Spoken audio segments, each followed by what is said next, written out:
News hour morning ಎಡಿಷನ್ಗೆ ಮತ್ತೆ ಸ್ವಾಗತ. ಅಸಮಾಧಾನಿತರನ್ನ ಸಮಾಧಾನ ಮಾಡ್ತಾ ಇದ್ದಾರೆ ಯಡಿಯೂರಪ್ಪ. ಸಿಟ್ಟಾಗಿದ್ದ ಸಿಟಿ ರವಿ ಪರ ಬಿಎಸ್ವೈ ಭರ್ಜರಿ ಬ್ಯಾಟಿಂಗ್. ಸಿಟಿ ರವಿ ಭವಿಷ್ಯದ ಬಗ್ಗೆ ಮಾಜಿ ಸಿಎಂ ಮಾತಾಡಿದ್ದಾರೆ. ಇವತ್ತು ನಮ್ಮ ಸಿಟಿ ರವಿಗೆ ಅನ್ಯಾಯ ಆಗಿದೆ. ಯಾರು ವಿಧಾನಸಭೆಯಲ್ಲಿ ಗುಡುಗಬೇಕಿತ್ತೋ ಅವರು ಹೊರಗಿದ್ದಾರೆ. ರವಿಗೆ ವಿಧಾನಸಭೆ ಅಥವಾ ವಿಧಾನ ಪರಿಷತ್ನಲ್ಲಿ ಅವಕಾಶ ಸಿಗಲೇಬೇಕು. ನಾನು ಎಲ್ಲಾ ರೀತಿಯ ಪ್ರಾಮಾಣಿಕ ಪ್ರಯತ್ನ ಮಾಡ್ತೀನಿ. ಕಡೂರು ತಾಲೂಕಿನ ಸಖರಾಯಪಟ್ಟಣದಲ್ಲಿ ಬಿಎಸ್ವೈ ಈ ಮಾತು ಹೇಳಿದ್ದಾರೆ. ಅಸಮಾಧಾನಗೊಂಡಿದ್ದ ಸಿಟಿ ರವಿಯನ್ನ ಸಮಾಧಾನ ಪಡಿಸೋ ಯತ್ನ ಮಾಡ್ತಾ ಇದ್ದಾರೆ. ನಮ್ಮ ಸಿಟಿ ರವಿ ಅವರಿಗೆ ಅನ್ಯಾಯ ಆಗಿದೆ.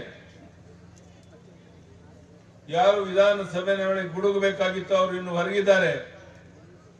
ಅವರಿಗೆ ಮುಂದೆ ಬರುವ ದಿವಸಗಳಲ್ಲಿ ವಿಧಾನಸಭೆ ವಿಧಾನ ಪರಿಷತ್ ಎಲ್ಲಾದ್ರೂ ಒಂದು ಅವಕಾಶ ಸಿಗಲೇಬೇಕು. ಅದಕ್ಕೆ ಎಲ್ಲ ರೀತಿಯ ಪ್ರಯತ್ನವನ್ನ ಪ್ರಾಮಾಣಿಕವಾಗಿ ನಾನು ಮಾಡ್ತೇನೆ ಅನ್ನೋ ಮಾತನ್ನು ಹೇಳ್ತಾ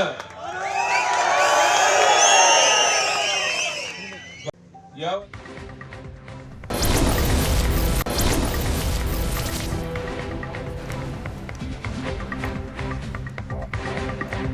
ಲೋಕಸಭೆ ಚುನಾವಣೆ ಪ್ರಚಾರದ ವೇಳೆ ತಮ್ಮ ಸೋಲನ್ನ ನೆನೆದ ಸಿಟಿ ರವಿ ಮೈತ್ರಿ ಗೆಳೆಯ ಜೆಡಿಎಸ್ ಭೋಜೇಗೌಡರಿಗೆ ಮಾತಿನಲ್ಲೇ ತಿವಿದಿದ್ದಾರೆ.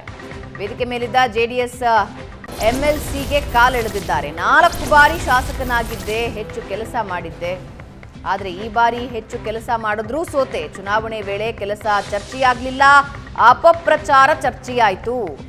ನನ್ನ ಹಣೆ ಬರಹ ಕೆಟ್ಟಿತ್ತು. ಜೆಡಿಎಸ್ ಕೂಡ ನನ್ನ ವಿರೋಧವಾಗಿ ಕೆಲಸ ಮಾಡಿತು. ಜೆಡಿಎಸ್ ಅಭ್ಯರ್ಥಿ ಇದ್ರು, ನನ್ನ ವಿರುದ್ಧ ಕೆಲಸ ಮಾಡಿದ್ರು.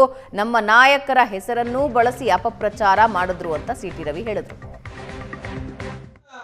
ಮಾದ್ರಸನ್ ಕೆರೆ ಮತ್ತು ದಾಸರಳ್ಳಿ ಕೆರೆ ತುಂಬಿಸಿದಾಗ ಜನ ಹೇಳಿದ್ರು, ಮತ್ತೆ ನೀವೇನು ಓಟ್ ಕೇಳಕ್ ಬರಬೇಡಣ, ಫೋಟೋ ಇಟ್ಟು ಪೂಜೆ ಮಾಡ್ತೀವಿ, ನಿನಗೆ ಓಟ್ ಕೊಡದೆ ಇನ್ಯಾರಿಗೆ ಓಟ್ ಕೊಡೋಣ ಅಂತ ಹೇಳಿದ್ರು.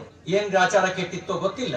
ಕೆಲಸ ಮಾಡ್ಲಿಲ್ಲ ಅಂತ ಜನ ಹೇಳಿಲ್ಲ. ಕೆಲಸದ ಮುಂದೆ ಇವನನ್ ಕೆಲಸ ಮಾಡೋರು ಯಾರು ಇಲ್ಲ ಅಂತಲೇ ಮೆಚ್ಚುಗೆ ಮಾತಾಡಿದ್ರಿ. ಆದ್ರೆ ಆ ಚುನಾವಣೆ ಸಂದರ್ಭದಲ್ಲಿ ನಮ್ ಕೆಲಸದ ಚರ್ಚೆ ಆಗಲಿಲ್ಲ, ಅಪಪ್ರಚಾರ ಚರ್ಚೆ ಆಯ್ತು. ನಮ್ಮ ನಾಯಕರುಗಳ ಹೆಸರನ್ನು ಬಳಸ್ಕೊಂಡ್ರು, ಅವ್ರ ಹೆಸರನ್ನು ಬಳಸ್ಕೊಂಡು ಅಪಪ್ರಚಾರ ಮಾಡಿದ್ರು. ನಮ್ಗೆ ಆಚಾರ ಕೆಟ್ಟಿತ್ತು ಅಂತ ಕಾಣುತ್ತೆ.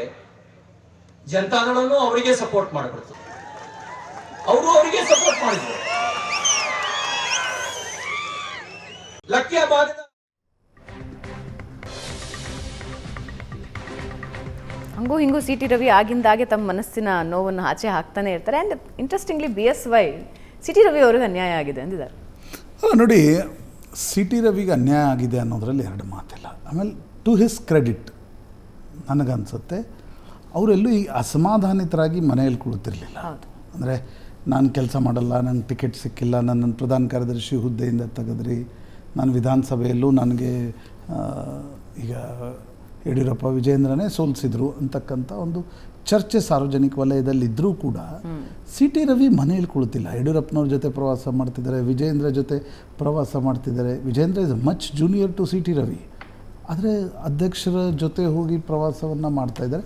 To his credit. ಯಾಕಂದರೆ ಅನೇಕ ರಾಜಕಾರಣಿಗಳು ಒಂದು ಸಲ ಟಿಕೆಟ್ ಸಿಗಲಿಲ್ಲ ಅಂದ ತಕ್ಷಣ ನಾವು ಜಗದೀಶ್ ಶೆಟ್ಟರನ್ನೇ ನೋಡಿದ್ವಿ, ಪಾರ್ಟಿ ಬಿಟ್ಟು ಹೋದರು. ಈಶ್ವರಪ್ಪನವ್ರು ಈಗ ಮಗನಿಗೆ ಟಿಕೆಟ್ ಸಿಗಲಿಲ್ಲ ಅಂತ ಪಾರ್ಟಿ ಬಿಟ್ಟು ಹೋದರು.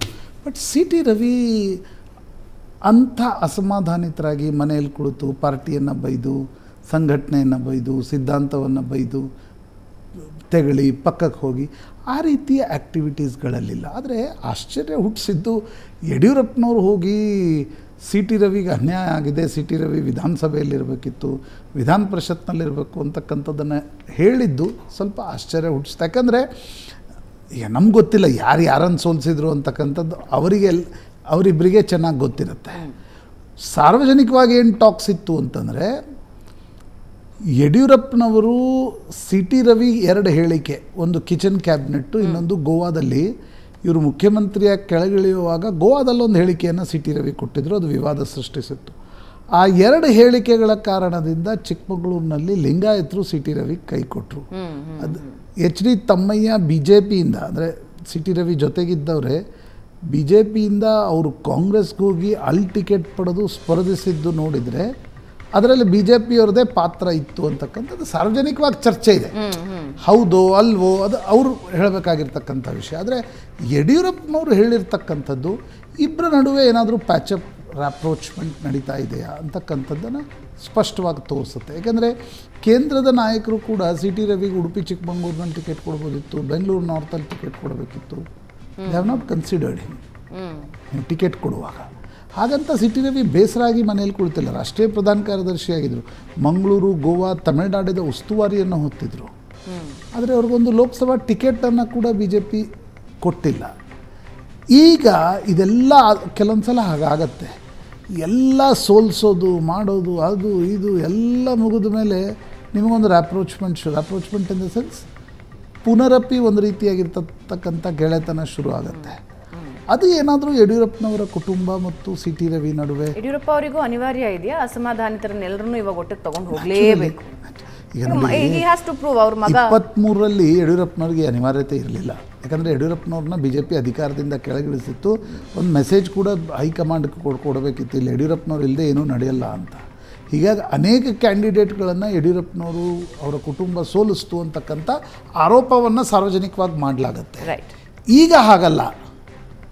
ಈ ಯಾರು ಮದುವೆ ಮಾಡ್ಕೊಳ್ಬೇಕಾಗಿರುತ್ತಲ್ಲ ಅವರೆಲ್ಲ ನೆಂಟರನ್ನು ಅವರೇ ಸುಧಾರಿಸ್ಬೇಕಾಗತ್ತೆ. ಫೂಫಾಜಿ, ಮಾಮಾಜಿ, ಅತ್ತೆ, ಅವರು ಇವರು ಎಲ್ಲರನ್ನ. ಆ ರೀತಿಯ ಸ್ಥಿತಿಯಲ್ಲಿ ಯಡಿಯೂರಪ್ಪನವರು ಮತ್ತು ಅವರ ಪುತ್ರ ಇದ್ದಾರೆ. 23ರಲ್ಲಿ ಹಾಗಿರಲಿಲ್ಲ. ಈಗ ಅವ್ರಿಗೊಂದು ಅನಿವಾರ್ಯತೆ ಇದೆ.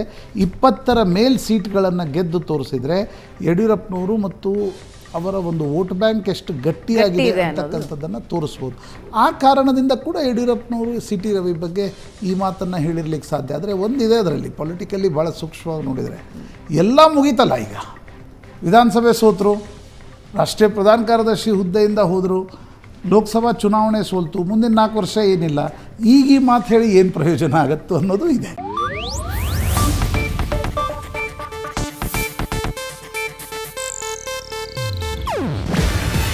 ಇದು ಏಷ್ಯಾನೆಟ್ ನ್ಯೂಸ್ ನೆಟ್ವರ್ಕ್ ಪ್ರಸ್ತುತಿ. ನೀವು ನೋಡ್ತಿದ್ದೀರಾ ಏಷ್ಯಾನೆಟ್ ಸುವರ್ಣ ನ್ಯೂಸ್.